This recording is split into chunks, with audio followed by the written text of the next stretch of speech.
Students, welcome to Unius coaching.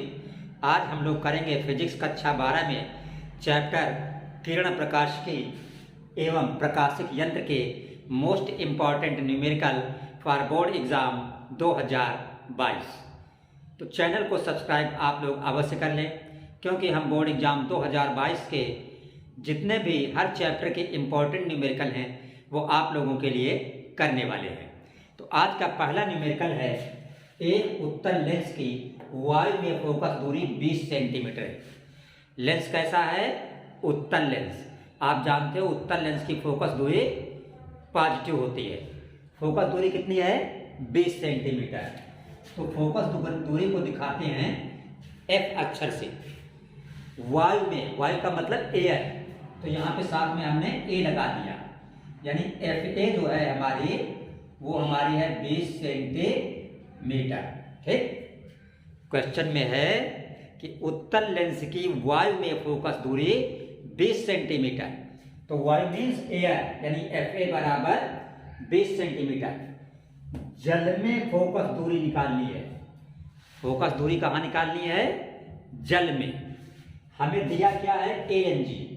ए का मतलब air, जी का मतलब ग्लास, मतलब कांच। ANG यानी कांच का अपवर्तनांक वायु के सापेक्ष। ANW, W का मतलब वाटर, पानी, यानी जल का अपवर्तनांक वायु के सापेक्ष। कितना दिया है? 4/3।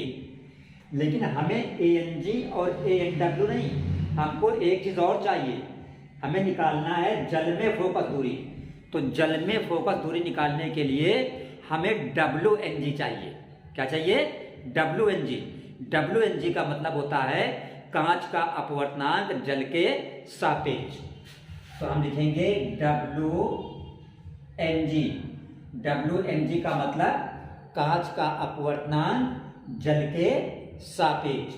तो WNG बराबर हमारा होता है ANG बटे ANW, जहां पे N का मतलब अपवर्तनांक। तो जो ANG है वो दिया है 3/2 बटे नीचे ANW। ANW हमारा दिया है 4/3। तो ये 3 पलट के ऊपर जाएगा तो 3 त्रिको 9 हो जाएगा, और नीचे 4 दूना 8। तो हमारा WNG जो है वो निकल आया 9/8। हमें क्या निकालनी है? जल में फोकस दूरी। जल में फोकस दूरी का मतलब कि हमें F, जल का मतलब वाटर, FW निकालना है जल में फोकस दूरी। तो हम सूत्र लगा देंगे FW यानी जल में फोकस दूरी बराबर ANG -1 बटे WNG -1 और इंटू FA। ये सूत्र आप लगा देंगे। तो ANG आपका कितना है? ANG आपका है 3/2 -1 बटे WNG निकला है 9/8 -1, राइट, इंटू FA का मतलब वायु में फोकस दूरी। तो वायु में फोकस दूरी है 20, तो FA की जगह पर 20 हमने रख दिया। अब इसी को आप हल कर लीजिए। तो 3/2 से जब आप 1 घटाएंगे तो 2 1 कम 2, 3 से 2 गया 1, तो 1/2 क्या बचेगा? 1/2 बटे नीचे देखिए 9/8 से जब 1 घटाएंगे तो 8 1 कम क्या होगा? 8, 9 से 8 गया 1, तो 1/8। ठीक, गुणित ये क्या है? 20। तो ये 8 पलट के कहाँ जाएगा? ऊपर। ये 1/2 है, और जो 1/8 है पलट के हो जाएगा 8/1 गुणित 20। तो 2 1 कम 2, 2 चक्को 8, तो 20 चक्को 80। तो आंसर कितना हुआ? 80 सेंटीमीटर। यानी जो FW आपका निकाल रहे थे सूत्र से, तो ये FW बराबर कितना हो गया? 80 सेंटीमीटर। यानी जल में जो है उत्तल लेंस की फोकस दूरी आ गई 80 सेंटीमीटर। तो ये आपका क्या हो गया? आंसर हो गया, राइट। अब हम देखेंगे, आप लोग इसको नोट कर लीजिए। अब हम देखेंगे आज का क्वेश्चन नंबर सेकंड क्वेश्चन आपका है, लिखा हुआ है कि लेंस की फोकस दूरी अधिकतम है। लेंस की फोकस दूरी अधिकतम है किस रंग के लिए? लाल रंग के लिए, कि पीले रंग के लिए, कि हरे रंग के लिए, कि बैंगनी रंग के लिए। तो न्यूमेरिकल में ये एक हमने आपके लिए थ्योरेटिकल क्वेश्चन डाल रखा है जो कि काफ़ी इम्पॉर्टेंट है। तो फोकस दूरी जो लेंस में होती है वो लाल रंग के लिए सबसे अधिकतम होती है। क्यों अधिकतम होती है? क्योंकि जो दृश्य प्रकाश होता है उसमें लाल रंग का तरंगदैर्ध्य अधिक होता है। तो इसका आंसर ये हो जाएगा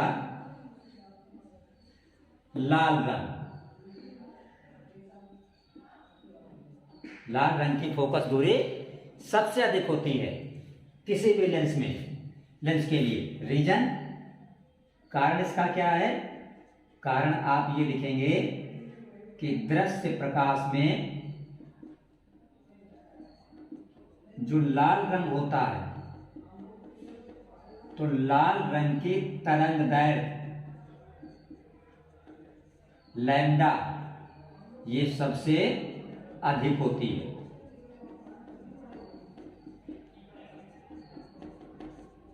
ठीक, इसलिए लेंस की फोकस दूरी लाल रंग के लिए सबसे अधिकतम होती है। तो अब हम करेंगे इसका क्वेश्चन नंबर 3।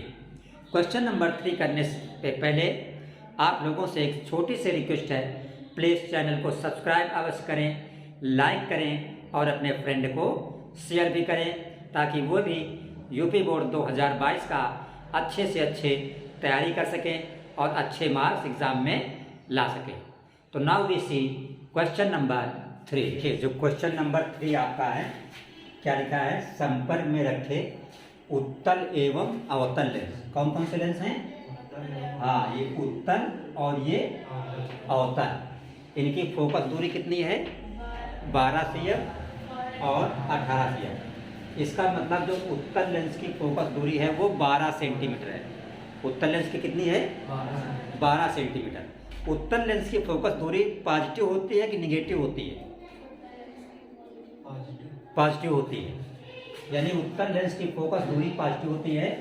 तो हम ये बोल सकते हैं कि f1 बराबर 12 सेंटीमीटर, ये पॉजिटिव होती है। ठीक, और आपने पढ़ा है अवतल लेंस की फोकस दूरी कैसी होती है? निगेटिव होती है।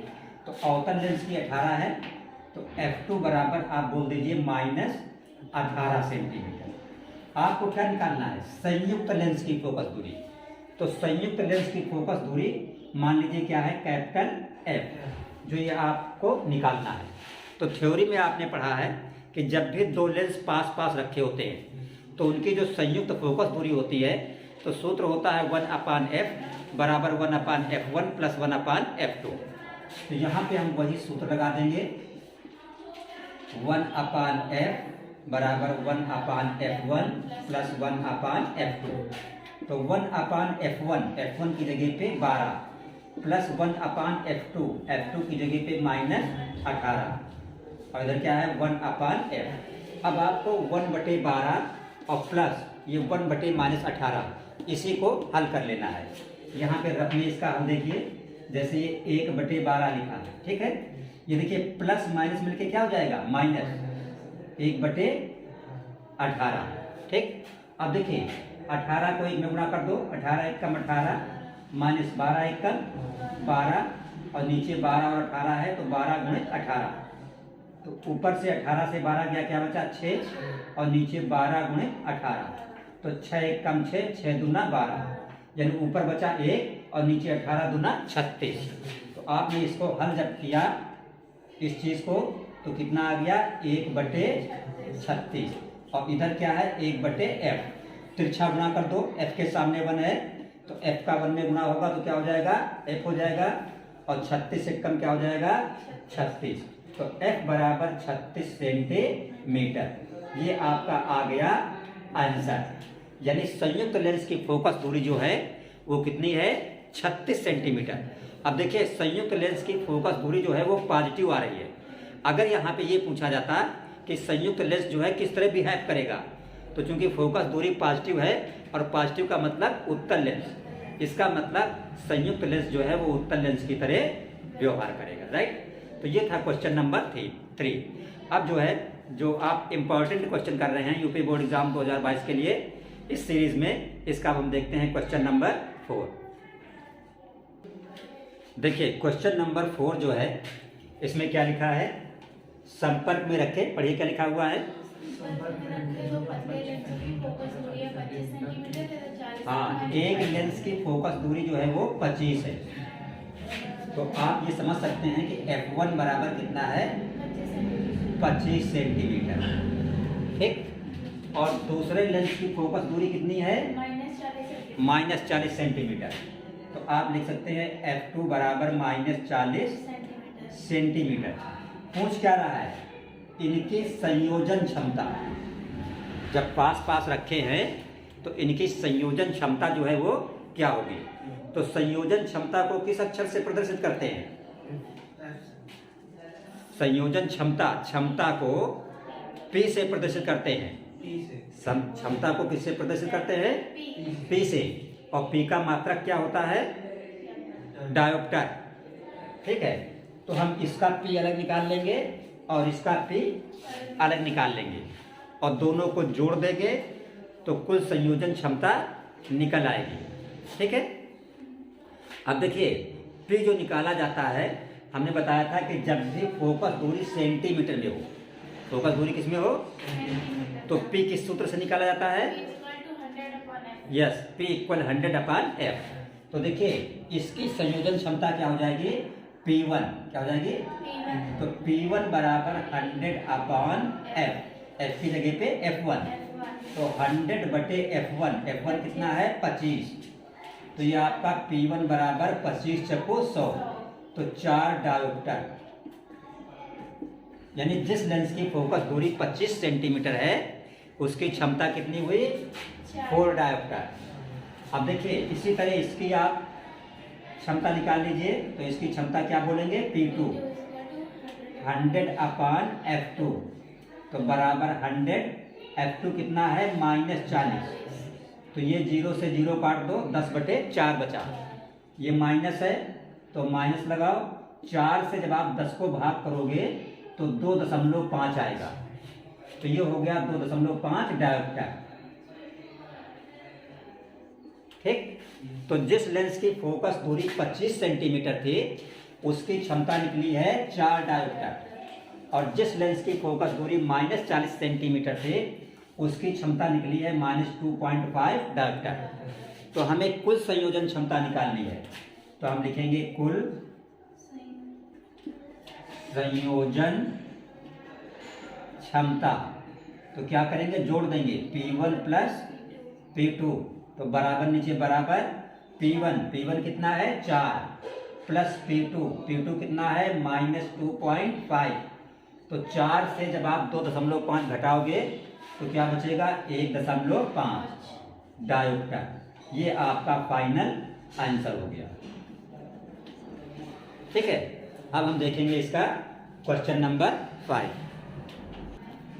हाँ देखिए क्वेश्चन में लिखा हुआ है कि +3D, D का मतलब क्या होता है, डायोप्टर, तथा -5D क्षमता के 2 पतले लेंस संपर्क में रखे गए हैं, यानी पास पास, एक ऐसे और दूसरा ऐसे, एक उत्तल है और एक अवतल है।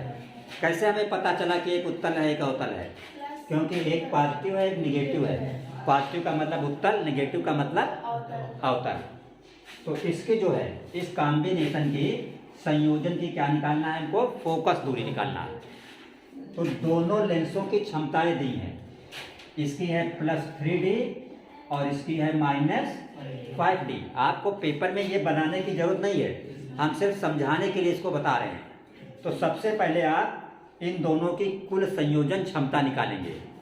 तो जब आप न्यूमेरिकल लगाएंगे एग्जाम में तो आप सबसे पहले ये लिखेंगे कि कुल संयोजन की क्षमता, कुल क्षमता को क्या बोलते हैं, P। तो तो ये बराबर हो जाएगा P1 प्लस P2। P1 का मतलब इसकी क्षमता, P2 का मतलब इस लेंस यानी अवतल लेंस की क्षमता। तो P1 आपका है प्लस 3D और प्लस P2 है माइनस 5D। तो बराबर क्या बचेगा बोलिए? प्लस का 3D माइनस का 5D, क्या बचेगा? माइनस का 2D, तो बचेगा माइनस 2D। ये आ गई इस संयोजन की कुल क्षमता। हमें क्या निकालना है? कुल फोकस दूरी। तो हम सूत्र लगा देंगे P बराबर 100/F। ठीक, तो P की जगह पे क्या आएगा? -2। ठीक है, B का मतलब डायरेक्टर, D नहीं लिखेंगे, -2 बराबर 100/F। तो F का इसमें तिरछा गुणा हो जाएगा -2F बराबर इधर क्या है? 100। तो F बराबर 100 -2 कहाँ जाएगा? बटे में नीचे। तो F बराबर 2 से 100 को भाग कर दो तो -50 सेंटीमीटर। ये आपका क्या हो जाएगा? आंसर हो जाएगा। यानी इस क्वेश्चन का आंसर कितना आया? F बराबर -50 सेंटीमीटर। तो संयोजन की कुल फोकस दूरी जो होगी वो -50 सेंटीमीटर होगी। अब हम देखेंगे इसका क्वेश्चन नंबर 6। देखिए क्वेश्चन नंबर कौन सा है? 6। 1.5 अपवर्तनांक। अपवर्तनांक कितना है? 1.5। अपवर्तनांक को किस अक्षर से दिखाया जाता है? n अक्षर से। तो हमने लिखा, जब इस सवाल को हम हल करेंगे तो हम पर लिखेंगे n बराबर 1.5। एक पतले समतल उत्तल लेंस कैसा है? समतल उत्तल। जो समतल लेंस होता है उसकी जो वक्रता त्रिज्या होती है वो इनफाइनाइट होती है। समतल की वक्रता त्रिज्या कितनी होती है? इनफाइनाइट। ये आपको ध्यान रखना है कि जो समतल होता है लेंस उसके लिए वक्रता त्रिज्या जो R1 होती है कितनी होती है? इनफाइनाइट। समतल उत्तल लेंस की फोकस दूरी कितनी है? 20 सेंटीमीटर।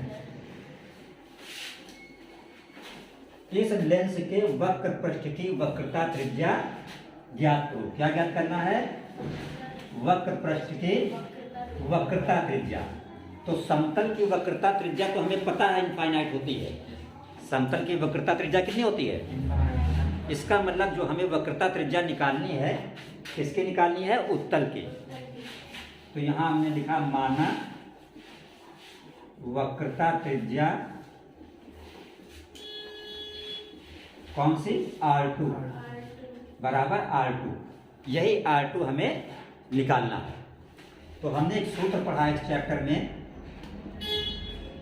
कि 1/F बराबर n-1। हाँ बोलो।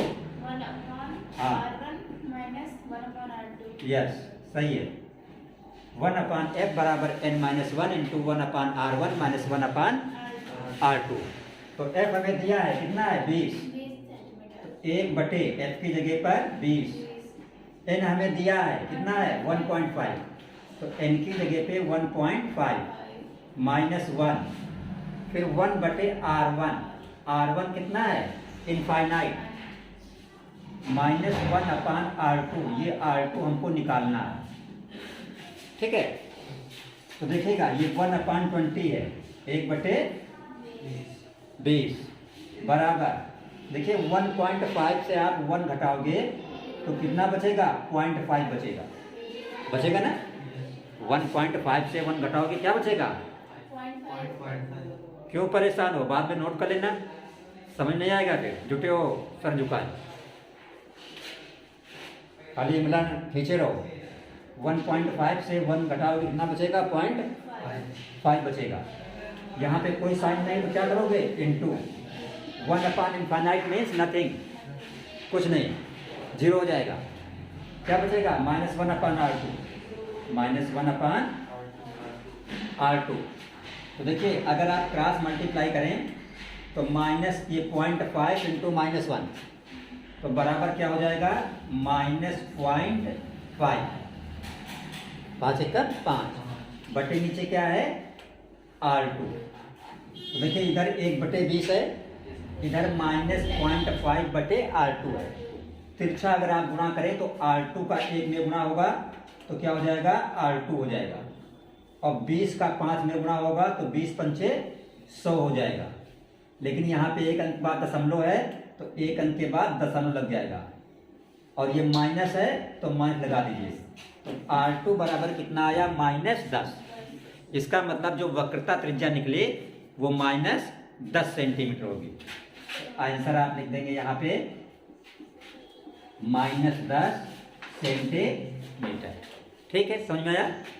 अब हम देखते हैं इसका नेक्स्ट क्वेश्चन। तो क्वेश्चन नंबर कौन सा है, 7। लिखा एक वस्तु का प्रतिबिंब वस्तु से कितनी दूरी पर बनता है, 40 सेंटीमीटर दूरी पर बनता है।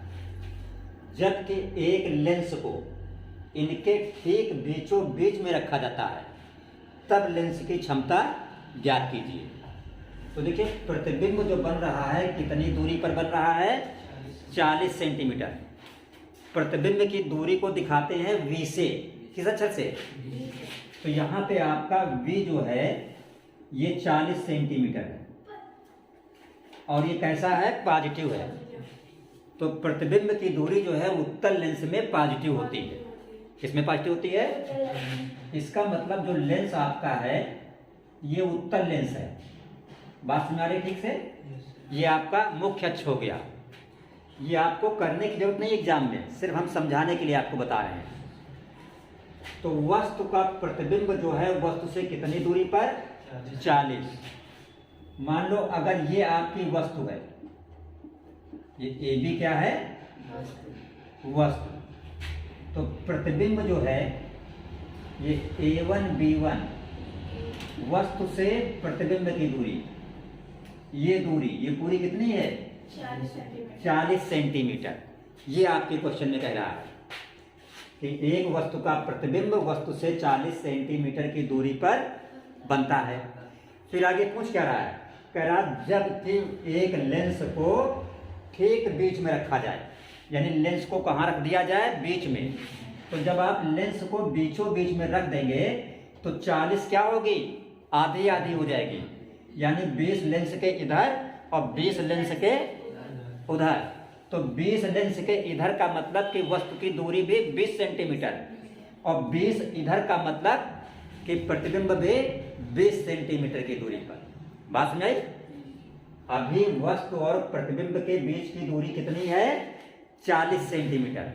लेकिन जब आप लेंस को बीचों बीच में रख देंगे तो वस्तु भी 20 सेंटीमीटर की दूरी पर होगी और प्रतिबिंब भी 20 सेंटीमीटर की दूरी पर होगा। तो जब आप हल करेंगे तो क्या लिखेंगे कि लेंस को बीच में रखने पर, लेंस को बीच में रखने पर जो आपका U होगा वो 20 सेंटीमीटर, लेकिन कैसा 20, -20, क्योंकि इधर जो है क्या होता है, निगेटिव, और इधर क्या होता है, पॉजिटिव, और V बराबर क्या होगा, +20। ठीक, ये क्लियर हो गया। लेंस को बीच में हमने रखा, U हो गया -20, V हो गया +20। U का मतलब वस्तु की दूरी, V का मतलब प्रतिबिंब की दूरी। पूछ क्या रहा है, लेंस की क्षमता। तो क्षमता निकालते हैं P बराबर 100/F से। तो इसके लिए हमें F पता होना चाहिए। तो पहले हम क्या निकालेंगे, F। तो आपने पढ़ा जो लेंस का सूत्र होता है, हाँ क्या होता है फार्मूला बोलो, 1/F बराबर 1/V -1/U। दर्पण और लेंस के सूत्र में सिर्फ इतना ही अंतर होता है। दर्पण के सूत्र में बीच में प्लस होता है, लेंस में माइनस होता है। तो देखिए 1/F बराबर, चलो F कैपिटल बना लो, कोई फर्क नहीं, 1/V, V की जगह पे 20, V की जगह क्या होगा 20, -1/U, U क्या है -20। तो देखिए माइनस माइनस क्या हो जाएगा, प्लस। तो यहाँ पे आगे हम क्या देते हैं, ये 1/F बराबर 1/20 और माइनस माइनस प्लस प्लस 1/20।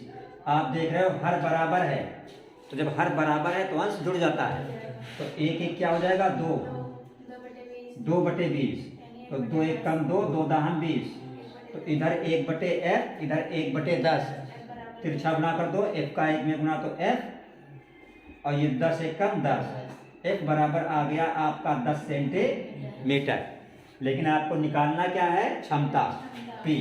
तो अब सूत्र लगा दो आप आगे कि P बराबर 100/f। तो 100/f, f कितना निकला है 10। तो 1 1 0 कट गया, तो क्या बचा 10। P कितना निकला 10। और P का मात्रक क्या होता है, डायोप्टर। तो डायोप्टर को आप चाहे डायोप्टर पूरा लिखा करिए और चाहे सिर्फ शॉर्ट में कैपिटल D बना दीजिए। तो ये आपका आंसर हो गया। तो P कितना निकला 10 डायोप्टर। एक बार फिर से समझ लीजिए, वस्तु और प्रतिबिंब के बीच की दूरी कितनी थी, 40 सेंटीमीटर।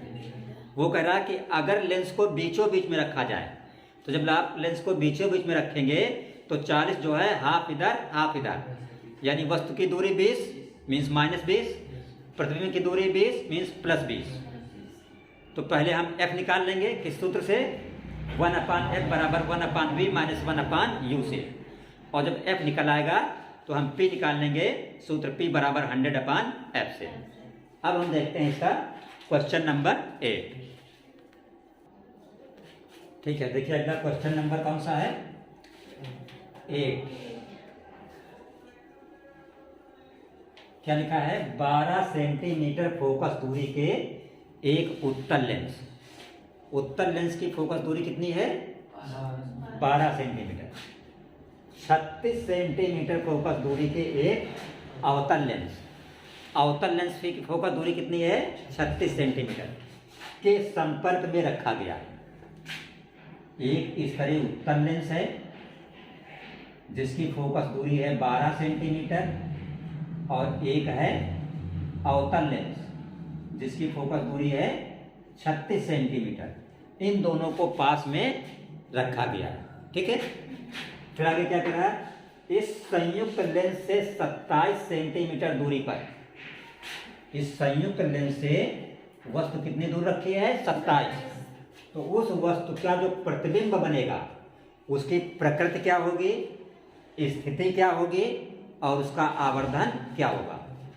तो जब दो लेंसों को हमने संपर्क में रखा तो सबसे पहले हम निकालेंगे कि इस संयुक्त लेंस की फोकस दूरी क्या होगी।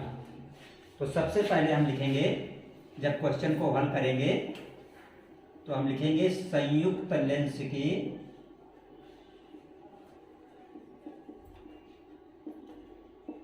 फोकस दूरी। क्या निकालेंगे, हाँ, किस सूत्र से निकालते हैं, 1/f बराबर 1/f1 प्लस 1/f2।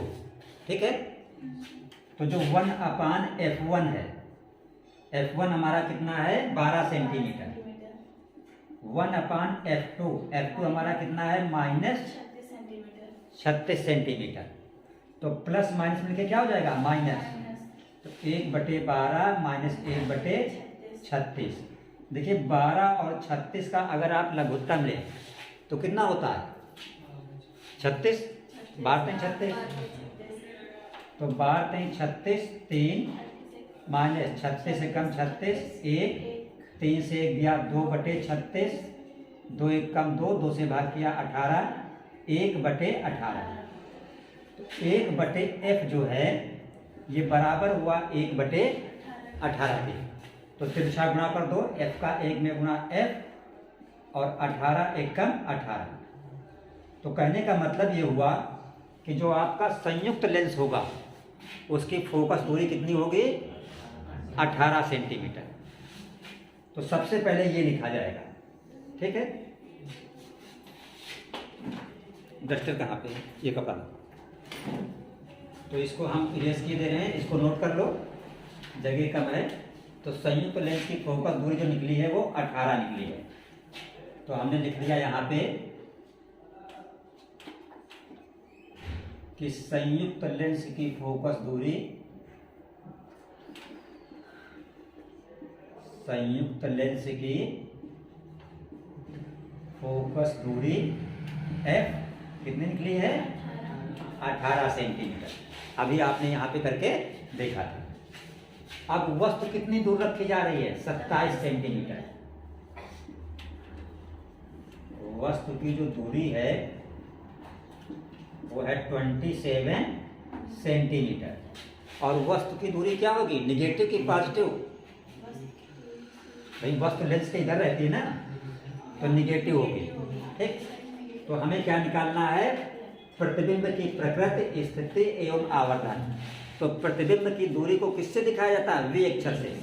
तो हम लेंस का सूत्र लगा देंगे 1/f बराबर 1/v माइनस 1/u।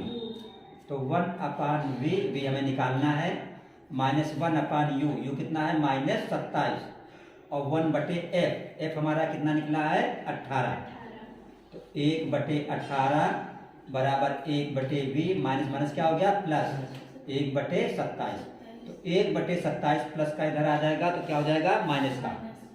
तो 1/18 1/27 इधर ले आओ तो माइनस का हो गया।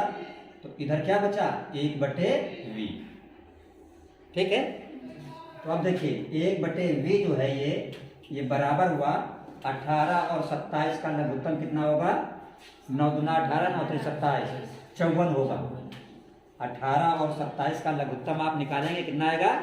54। तो 18 3 54, 3 हो गया, 27 दूना 54, 2 हो गया, 3 से 2 गया 1/54। तो 1/v बराबर 1/54, तिरछा गुणा कर दो तो v बराबर क्या हुआ? 54 सेंटीमीटर। v कैसा आया? पॉजिटिव आया। तो जब भी v पॉजिटिव आता है, v का मतलब प्रतिबिंब की दूरी, तो इसका मतलब जो प्रतिबिंब बन रहा है वो वास्तविक है और उल्टा है। अगर v पॉजिटिव निकलता है तो इसका मतलब क्या होता है कि प्रतिबिंब वास्तविक है और उल्टा है। तो v पॉजिटिव निकला, तो आंसर में हम लिख देंगे कि प्रतिबिंब वास्तविक और उल्टा। ये हो गई इसकी प्रकृति और स्थिति। और क्या पूछ रहा? आवर्धन। तो आवर्धन को किस सूत्र से दिखाते हैं? m से। तो आवर्धन जो m होता है वो बराबर होता है v/u। तो v हमारा निकला है 54 और u हमारा था -27।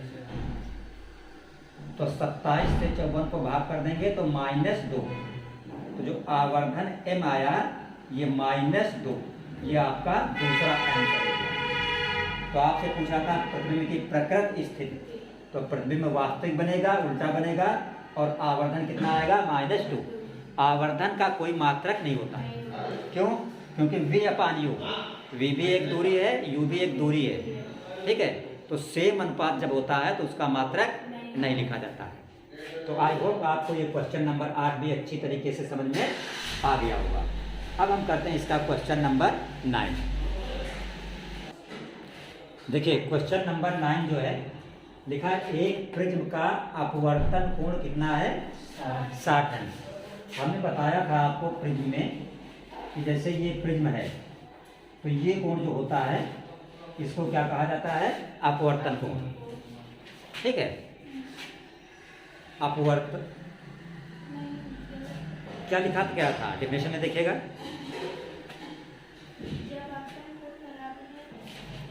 देखिए लिखा हुआ है कि अपवर्तन कोण कितना है? 60 अंश।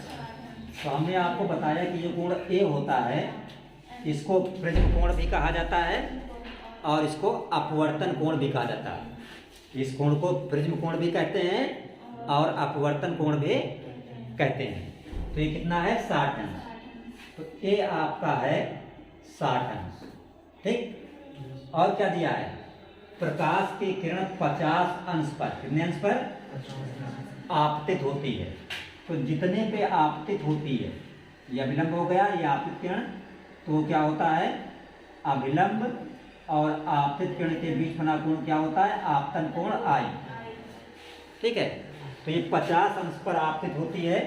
इसका मतलब आपतन कोण जो आई है आपका वो कितना है 50 अंश। आपको ये चित्र बनाने की कोई जरूरत नहीं है, सिर्फ हम समझाने के लिए बता दे रहे हैं। आप पेपर में सिर्फ इतना लिखेंगे कि आप ध्यान रखेंगे अपवर्तन कोण या प्रिज्म कोण एक ही बात होती है, ए बराबर 60 अंश। आपतित किरण 50 अंश पर आपतित हो रही है, प्रकाश की किरण कितने पे आपतित हो रही है 50 अंश पे। तो आपतित किरण का मतलब आपतन कोण, ये आज बराबर हो गया 50 अंश। निकालना क्या है अल्पतन विचलन। तो अल्पतन विचलन का मतलब होता है डेल्टा एम, और इसका एक सूत्र होता है डेल्टा एम का मतलब क्या है अल्पतन विचलन।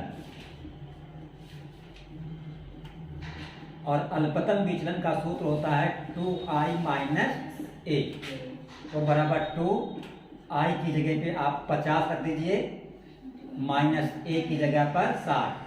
तो 50 गुना ये 100 अंश हुआ, माइनस 60, तो 100 से 60 गया तो क्या बचा 40 अंश। यानी डेल्टा एम जो अल्पतन विचलन होगा वो आपका कितना होगा 40 अंश होगा।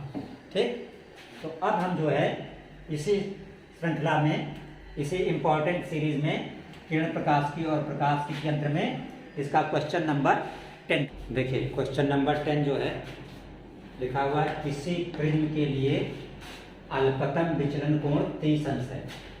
अल्पतन विचलन कोण कितना है ये अल्पतन विचलन कोण। तो अल्पतन विचलन कोण को किस अक्षर से दिखाते हैं? अल्पतन विचलन कोण को किस अक्षर से दिखाते हैं? Delta m. तो यहाँ पे डेल्टा एम बराबर दिया है 30 अंश, और क्या दिया हुआ है प्रिज्म कोण 60 अंश। तो प्रिज्म कोण को किस अक्षर से दिखाते हैं बोलो? हाँ, प्रिज्म कोण को किस अक्षर से दिखाते हैं? कैपिटल ए से। तो कैपिटल ए बराबर प्रिज्म कोण, ये क्या है प्रिज्म कोण है। प्रिज्म कोण कैपिटल ए बराबर 60 अंश। निकालना क्या है प्रिज्म के पदार्थ का अपवर्तनांक। अपवर्तनांक को किस अक्षर से दिखाते हैं? एन से। हमें एन निकालना है, विचलन कोण पता है डेल्टा एम और प्रिज्म कोण पता है ए। एन निकालना है तो सूत्र लगा देंगे। सूत्र होता है एन बराबर sine A plus delta m upon 2 upon sine A by 2, ये सूत्र होता है। मान रख दीजिए साइन ए का मतलब 60 अंश प्लस डेल्टा एम कितना है 30 अंश बटे नीचे 2 बटे साइन ए कितना है 60 अंश बटे नीचे 2। ठीक है, अब देखिए 60 30 90, 90 का आधा 45, तो हो गया साइन 45 अंश। 60 बटे 2, 60 का आधा 30, तो ये हो गया साइन 30 अंश। अब क्या करना है सिर्फ आपको मान रख देना है। तो साइन 45 का मान कितना होता है 1 बटे अंडर रूट 2। तो साइन हमने लिखा n बराबर, जहाँ पे साइन 45 है वहाँ पे लिख दीजिए 1 बटे अंडर रूट 2। साइन 30 का मान कितना होता है 1 बटे 2। तो देखिए आपका n बराबर 1 बटे रूट 2, ये 2 पलट के कहाँ जाएगा ऊपर, तो 2 बटे 1 हो गया।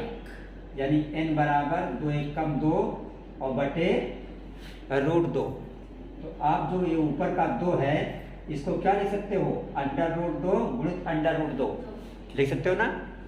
और नीचे क्या है रूट 2, तो नीचे का रूट 2 ऊपर का रूट 2 कट गया, तो n बराबर क्या हो गया अंडर रूट 2। तो प्रिज्म के पदार्थ का अपवर्तनांक क्या आ गया अंडर रूट 2।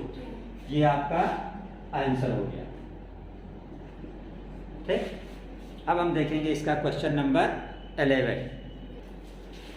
क्वेश्चन नंबर 11 क्या लिखा हुआ है 63 अंश 63 कोण वाले प्रिज्म, 63 अंश कोण वाले प्रिज्म। इसका मतलब ये 63 क्या है प्रिज्म कोण है। ये क्या है प्रिज्म कोण है। तो आप लिख देंगे प्रिज्म कोण। प्रिज्म कोण को किस अक्षर से दिखाते हैं कैपिटल ए से दिखाते हैं।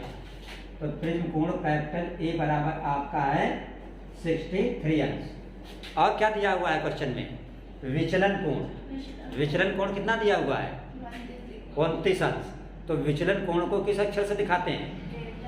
डेल्टा एम से। ये आपका दिया है डेल्टा एम। डेल्टा एम का मतलब होता है विचलन कोण। ये आपका दिया हुआ है 29 अंश। ठीक, निकालना क्या है? आपतन कोण। आपतन कोण को किस अक्षर से दिखाते हैं? आपतन कोण को आई से दिखाते हैं। हमें पता करना है आपतन कोण, और आपतन कोण को दिखाते हैं आई से। ये हमें आई पता करना है। तो अभी जब आपने सूत्र लगाया था अपवर्तनांक का, तो आपने क्या लिखा था? n बराबर साइन आई बटे साइन आर होता है, और आई की जगह पे क्या होता है? a plus delta m upon 2। आई की जगह पर a plus delta m upon 2। तो यानी आपतन कोण जो आपका आई होगा, आई बराबर सूत्र बन जाएगा आपका a plus delta m upon 2। तो a आपका कितना है? 63 है, 63। डेल्टा एम कितना है? 29। अपान नीचे कितना है? 2। 63 और 29 को अगर ऐड कर दो तो कितना हो जाएगा? 9 3 12, 6 2 8 1 9, 92 हो जाएगा। ठीक है ना? 9 3 12 का 2 हौसला 1, 6 2 8 1 9। बटे नीचे कितना है? 2। 2 से 92 को भाग करोगे तो कितना आएगा? 46। तो आई बराबर हो गया 46 अंश। ये आपका क्या हो गया? आंसर हो गया। तो इस तरह आपका कंप्लीट हुआ क्वेश्चन नंबर 11। अब हम लोग देखेंगे इसका क्वेश्चन नंबर 12। देखिए अगला क्वेश्चन नंबर कौन सा है? 12। लिखा है एक प्रिज्म का अपवर्तन कोण 60 अंश है। अपवर्तन कोण कितना है? 60 अंश। तो इसको किस अक्षर से दिखाएं? हाँ, लिखा है एक प्रिज्म का अपवर्तन कोण 60 अंश है। किस अक्षर से दिखाया जाए इसको? हैं? हमने बताया था, फिर से बता दे रहे हैं, ठीक से याद रखना। जब भी प्रिज्म के केस में लिखा हो क्या? अपवर्तन कोण। तो अपवर्तन कोण का मतलब आप समझना क्या? प्रिज्म कोण। ठीक, वरना न्यूमेरिकल में आप कंफ्यूज हो गए। ध्यान रखना इस चीज को। जब भी प्रिज्म में अपवर्तन कोण लिखा हो तो अपवर्तन कोण का मतलब आप क्या समझोगे? प्रिज्म कोण। और प्रिज्म कोण को किस अक्षर से दिखाते हैं? ए से। हाँ, कैपिटल ए से। ये बराबर कितना है? 60 अंश। ठीक, और आगे क्या लिखा है? प्रकाश किरण 45 अंश पर प्रिज्म पर आपतित होती है। तो कितने अंश पे आपतित हो रही है? 45 अंश पर। तो ये आपतित हो रही, तो क्या हुआ? आपतन कोण हुआ। और आपतन कोण को आई से दिखाते हैं। दिस मीन्स आपका आई जो है ये है 45 अंश। अल्पतन विचलन कोण ज्ञात करना है। अल्पतन विचलन कोण को किस अक्षर से दिखाते हैं? डेल्टा एम से। ये आपको डेल्टा एम पता करना है। ठीक, ए दिया है, आई दिया है, और डेल्टा एम पता करना है। तो सूत्र यहाँ पे आप क्या लगा देंगे? डेल्टा एम बराबर 2i माइनस ए। तो 2i की जगह पे 45 अंश माइनस ए की जगह पर 60 अंश। 45 गुना 90 हुआ, माइनस 60। 90 से 60 घटा दोगे तो कितना आएगा? 30 अंश। तो डेल्टा एम मीन्स अल्पतन विचलन कोण, ये कितना हो गया? 30 अंश। ये आपका आंसर हो गया। ठीक है, चित्र से भी आप समझ सकते हैं। ये प्रिज्म कोण होता है, इसको ए कहते हैं 60 अंश। ये मान लो किरण आपतित हुई, ये अभिलंब है। तो अभिलंब और आपतित किरण के बीच बना कोण क्या होता है? आपतन कोण। और ये यहाँ पे इस वक्त है 45 अंश। ठीक है, चित्र आप बनाएं या ना बनाएं, सिर्फ आप इतना कर दीजिए, आपका क्वेश्चन सही हो जाएगा। राइट, तो क्वेश्चन नंबर 12 आपका कंप्लीट हुआ। अब आप देखिए इसका क्वेश्चन नंबर 13। देखिए क्वेश्चन नंबर कौन सा है? कौन सा क्वेश्चन नंबर था? Question number 13। 12 कंप्लीट हो चुके? 13 है कि 14 है? 13 है। क्वेश्चन नंबर 13 क्या है? कांच से निर्मित एक पतले प्रिज्म का, एक प्रिज्म है कांच से बना है, उसका न्यूनतम विचलन कोण कितना है? 4 अंश। तो न्यूनतम विचलन कोण को किस अक्षर से दिखाते हैं? डेल्टा एम से। तो हम लिखेंगे डेल्टा एम बराबर 4 अंश। और क्या दिया है? कह रहा है प्रिज्म कोण ज्ञात करो। प्रिज्म कोण का मतलब हमें ए पता करना है, ठीक। और दिया है कांच का अपवर्तनांक 1.5 है। तो अपवर्तनांक को किस अक्षर से दिखाते हैं? एन से, ठीक। तो सूत्र यहाँ पे क्या बनेगा? डेल्टा एम बराबर n-1 इंटू ए। ये सूत्र यूज करेंगे जब भी विचलन कोण, प्रिज्म कोण और अपवर्तनांक की बात होगी। तो डेल्टा एम 4 है, डेल्टा एम के नीचे हमने लिख दिया 4 अंश। एन हमारा पता करना है, एन की जगह पे हमने नहीं, एन नहीं पता करना है, कह रहा प्रिज्म कोण ज्ञात करो, ए पता करना है। एन हमको दिया है, अपवर्तनांक जो है 1.5 है। तो एन की जगह पर हम क्या लिख देंगे? 1.5 लिख देंगे, -1 और बाहर क्या है? ए। तो 4 अंश बराबर 1.5 से 1 घटाओगे तो कितना बचेगा? 0.5 और साथ में ए है। तो ए निकालना है, 0.5 हटाएंगे तो कहाँ पहुंचेगा? 4 के नीचे। इसका मतलब ए बराबर हमारा हुआ 4 अंश बटे 0.5। नीचे का अगर दशमलव आप काट दो तो ऊपर एक 0 बढ़ जाएगा, यानी 4 क्या हो जाएगा? 40 हो जाएगा। तो 4 हो गया 40 अंश और नीचे का दशमलव ये कट गया, तो क्या बच गया? 5। तो 5 अट्ठे 40, 8 अंश। यानी जो आपका प्रिज्म कोण ए है कितना आया? 8 अंश। तो आप आंसर में लिख दोगे कि ए का मतलब प्रिज्म कोण बराबर कितना हुआ? 8 अंश, ठीक है। इस तरह क्वेश्चन नंबर 13 आपका कंप्लीट हुआ, किरण प्रकाशिकी और प्रकाशिक यंत्र का। आप लोग इसको नोट कर लीजिए। अब हम करेंगे इसका क्वेश्चन नंबर 14। देखिए क्वेश्चन नंबर 14 क्या है? बैंगनी और लाल रंग के लिए किसी प्रकाशिक माध्यम के अपवर्तनांक 1.51 और 1.51 है। ये 1.5 है और 1.51। देखिए पहले क्या है? बैंगनी। तो बैंगनी के लिए जो अपवर्तनांक है वो कितना है? 1.5। अपवर्तनांक को n से दिखाते हैं और बैंगनी का मतलब V, वायलेट, NV। तो NV बराबर आपका है 1.5, ठीक। और बैंगनी के बाद क्या है? लाल रंग। लाल रंग का अपवर्तनांक है 1.51। तो लाल का मतलब R, NR। अपवर्तनांक किसका?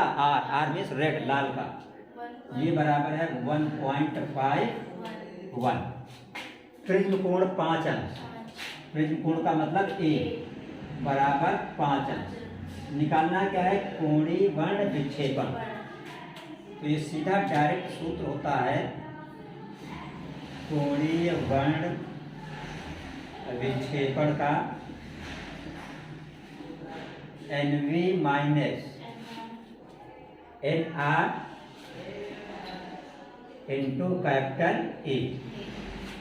NV minus NR into capital A, ये किसका सूत्र होता है?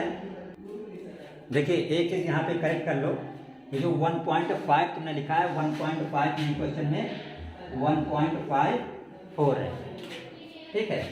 तो जो बैंगनी रंग का अपवर्तनांक हुआ NV ये 1.54 हो जाएगा। लाल रंग का NR 1.51, A 5 है। तो अब आप NV की जगह पे क्या रखोगे? 1.54, एन आर की जगह पे 1.51, ठीक। बाहर ए है, ए की जगह पे 5 अंश, ठीक है।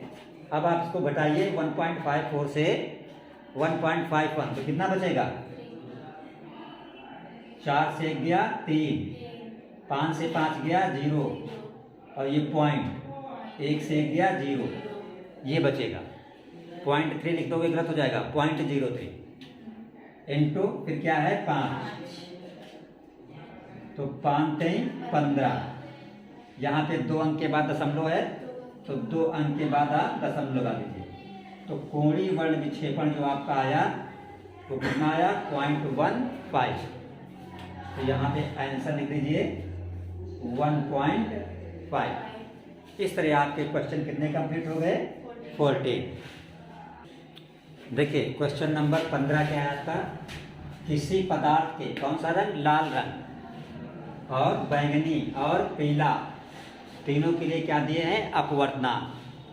तो पहला अपवर्तनांक कितना है? 1.52। तो ये किस रंग के लिए हुआ? लाल रंग के लिए। तो इसका मतलब जो एन आर है ये आपका है 1.52। लाल के बाद क्या है? बैंगनी। तो बैंगनी के लिए 1.62। बैंगनी का मतलब एन वी बराबर 1.62। बैंगनी के बाद क्या है? पीला। तो पीला का मतलब एन वाई, ठीक है। ये पीले रंग का अपवर्तनांक कितना है? 1.60। पदार्थ की क्या ज्ञात करना है? वर्ण विक्षेपण क्षमता। तो वर्ण विक्षेपण क्षमता को किस अक्षर से दिखाते हैं? ओमेगा से। और हमने बताया था थ्योरी में वर्ण विक्षेपण क्षमता लिखा हो या परिक्षेपण क्षमता लिखा हो मतलब एक ही होता है, ठीक है ना। वर्ण विक्षेपण क्षमता लिखा हो या परिक्षेपण क्षमता लिखा हो तो सूत्र लगा देंगे यहाँ पे कि वर्ण विक्षेपण क्षमता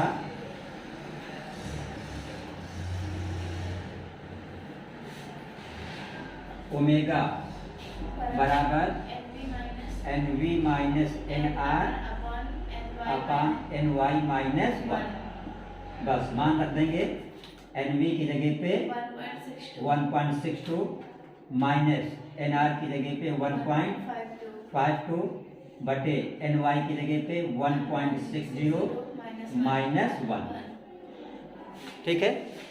अब अगर आप 1.62 से 1.52 घटाएंगे, 2 से 2 जाएगा 0, 6 से 5 जाएगा 1, यानी 0.10 बोलेंगे 0.10। ऊपर क्या बचेगा? 0.10।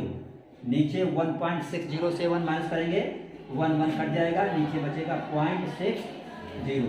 तो ये 0 इस 0 से कट गया, 2 अंक के बाद दशमलव यहाँ भी था, 2 अंक के बाद दशमलव यहाँ भी था, तो दशमलव से दशमलव कट गया। तो क्या बचा? 1/6। क्या बचा? 1/6। तो अगर आप 6 से 1 को भाग करोगे तो 6 से 1 में भाग नहीं जाएगा दशमलव का, 1 पे 0 10 हो जाएगा, 6 कम 6 4 10, 4 पे 0 40, 6 36, 4 40, फिर 4 पे 0 40, 6 36। तो ओमेगा आ गया 0.166। ये आपका क्या हो गया? आंसर हो गया। ओमेगा का भी कोई मात्रा नहीं होता है, ठीक है। तो इस तरह आपका क्वेश्चन नंबर 15 कंप्लीट हुआ। अब आप देखेंगे क्वेश्चन नंबर 16। अगला क्वेश्चन नंबर कौन सा है? 16। क्या लिखा है इसमें? फ्लिंट कांच के लिए बैंगनी तथा लाल रंग के प्रकाश के अपवर्तनांक। किस रंग का दिया है अपवर्तनांक? बैंगनी का और लाल का। तो बैंगनी के अपवर्तनांक को आप दिखाएंगे किस अक्षर से? एनवी से। तो एनवी आपको दिया हुआ है 1.632, ठीक है। और किस रंग का दिया हुआ है? लाल रंग का अपवर्तनांक। लाल रंग का अपवर्तनांक को दिखाएंगे एन आर से। आर का मतलब रेड, लाल। तो कितना है? 1.610। निकालना क्या है? वर्ण विक्षेपण क्षमता। वर्ण विक्षेपण क्षमता को दिखाते हैं ओमेगा से। ओमेगा आपको निकालना है। तो अभी जब आपने ओमेगा निकाला था तो ओमेगा का सूत्र आपने लगाया था ओमेगा बराबर N V minus N r बटे एन वाई माइनस 1। तो यहाँ पे एन वी और एन आर तो पता है, लेकिन एन वाई नहीं पता आपको। तो जब भी एन वी और एन आर पता हो तो आप एन वाई बड़े आराम से निकाल सकते हैं। तो एन वाई कैसे निकालेंगे? यहाँ पे एन वाई निकालने का तरीका ये है, एन वाई बराबर होता है n v plus n r बटे 2। यानी ये बैंगनी रंग का अपवर्तनांक और लाल रंग का अपवर्तनांक दोनों को जोड़ दो, जोड़ के आधा कर दो तो एन वाई यानी पीले रंग का अपवर्तनांक निकल आता है। तो इसको जब आप एन वी की जगह पे क्या रखेंगे 1.632 प्लस एन आर की जगह पे 1.610 बटे नीचे क्या रख दिया आपने 2 रख दिया। तो इनको जोड़िएगा, 2 में 0 जोड़ोगे 2 होगा, 1 और 3 4 हुआ, 6 6 12 का 2 हासिल आया 1.11213 और बटे नीचे 2। अब 2 से भाग कर दो, 2 1 कम 2 1 3, 2 6 12, 2 दूना 4, 2 1 कम 2। ये आपका क्या हो गया एन वाई। ठीक। अब आप आराम से वर्ण विक्षेपण क्षमता निकाल लीजिए। सूत्र होता है W बराबर N V minus N r बटे एन वाई माइनस 1।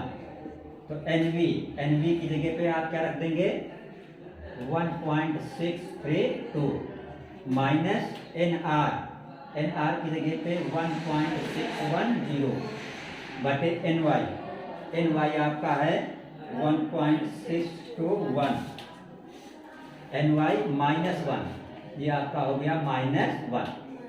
ठीक।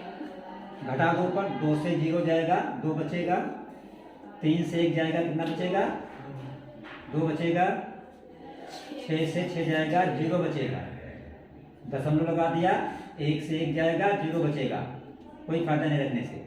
1 से 1 घट गया तो नीचे क्या बचा 0.621। ऊपर भी 3 अंक के बाद दशमलव है और नीचे भी 3 अंक के बाद दशमलव है। ये अगर आप दशमलव हटा दें तो ऊपर से हो गया 22 और नीचे से हो गया 621। ये आपका ओमेगा आ गया। अब आप इसको भाग करके हल कर सकते हैं। 621 से आप 22 को भाग कर लीजिए। देखिए अगर आप 621 से 22 को भाग करें तो 0.0 220 अभी नहीं भाग जाएगा, 621 ज़्यादा है। यहाँ 1 0 रख लो, यहाँ 1 0, तो 6 4 24 ज़्यादा हो गया, 6 18, 3 से इसको गुणा करो, 3 सब 3, 3 दूना 6, 4 18, 10 से 3 गया 7, 9 से 6 गया 3, 1 बचा, 11 से 8 गया 3, 1 से गया कुछ नहीं, फिर 0 उतार लो तो 6 6 36 6 बार, तो 6 1 कम 6, 6 दूना 12 दूसरा 1, 6 6 36 1 37 ज़्यादा हो गया। इसका मतलब 6 बार नहीं जाएगा, कितनी बार जाएगा 5 बार। अगर हम 621 को 621 से किसको भाग करें 22 को तो आएगा 0.035।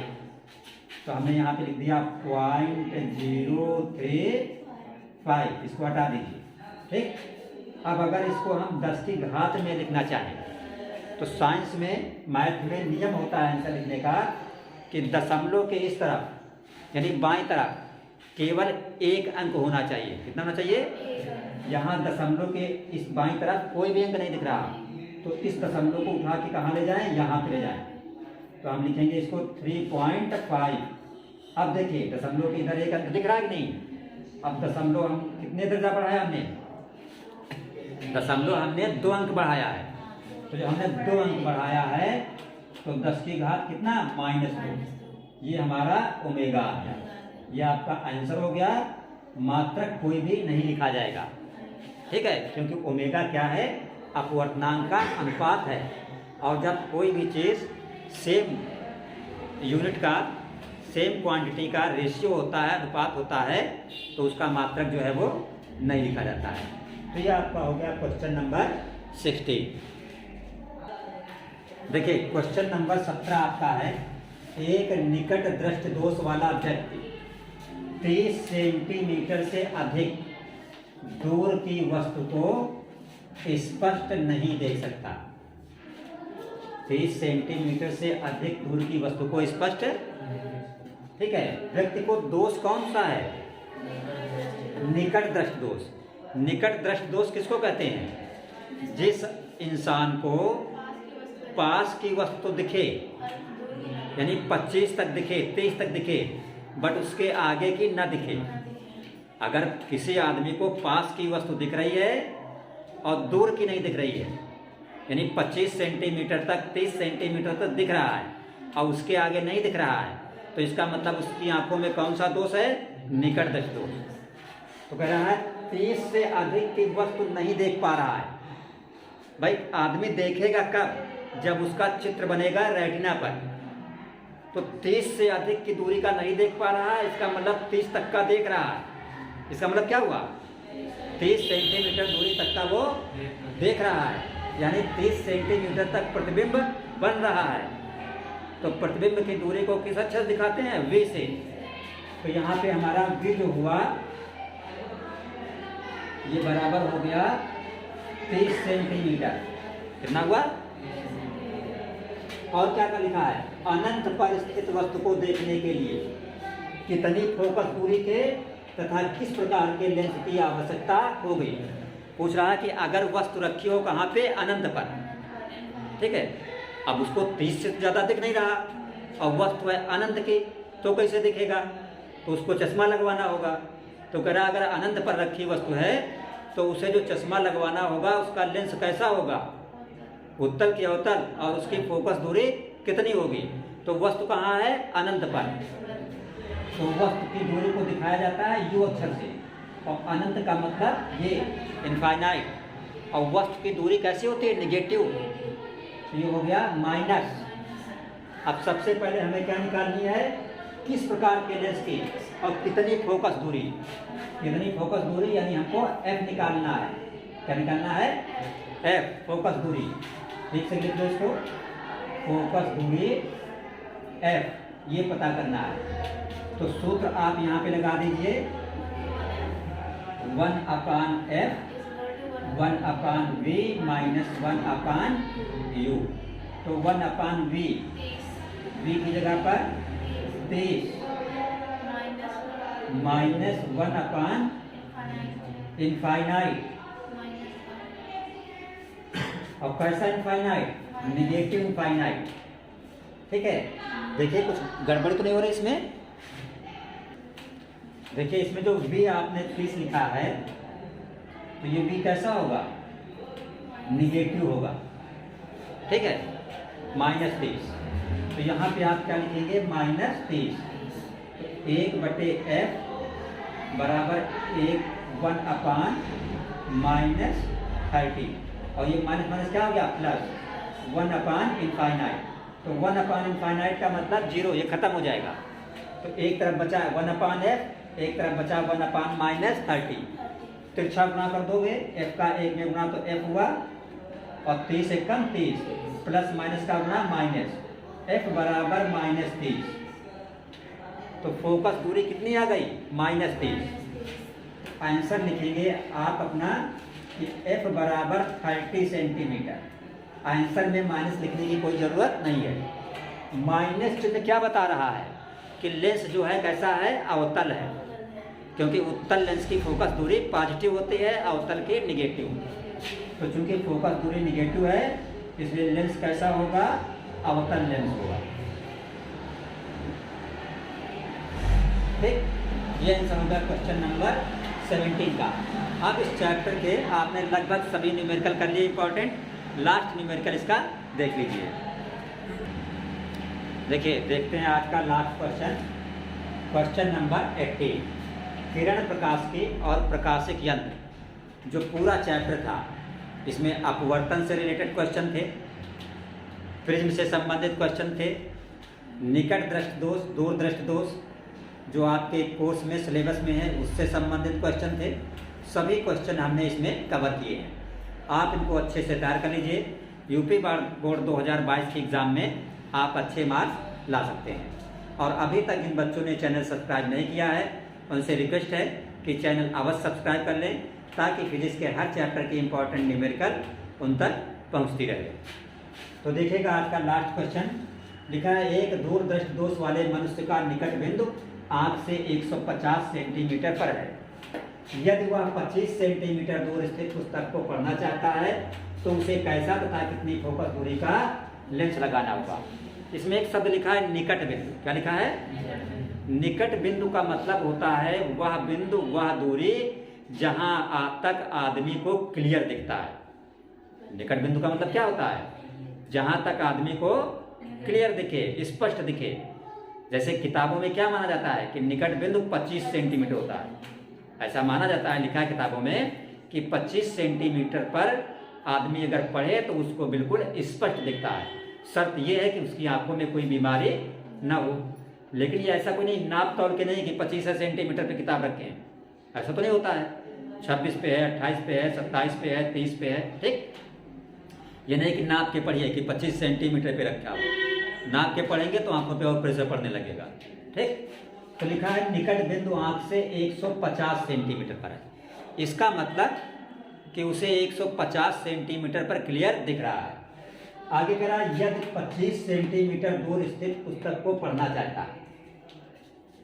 इसका मतलब लेंस हमें ऐसा चाहिए कि अगर वस्तु 25 सेंटीमीटर दूरी पर हो, वस्तु कितनी दूरी पर हो, तो उसका फिगर बने कहाँ पर? 150 सेंटीमीटर की दूरी पर। तो इसका मतलब u बराबर जो आपका है वो है -25 और v जो आपका है वो है -150। तो f आपको निकालना है, सूत्र लगा दीजिए 1/f बराबर 1/v माइनस 1/u। तो v की जगह पर -150 और -1/u। u क्या है? -25। तो दो माइनस मिलके क्या हो जाएंगे? प्लस हो जाएंगे। ये माइनस नीचे है, इसको आप ऊपर भी बोल सकते हो। एक माइनस को नीचे बोलो या ऊपर बोलो, कोई फर्क नहीं पड़ेगा। ये माइनस माइनस क्या हो गया? प्लस 1/25। अगर आप 25 और 150 का लघुत्तम निकालोगे तो 150 आएगा। कितना आ जाएगा? 150 से 150 को भाग करोगे 1 आएगा, 1 का 1 में गुणा करोगे -1।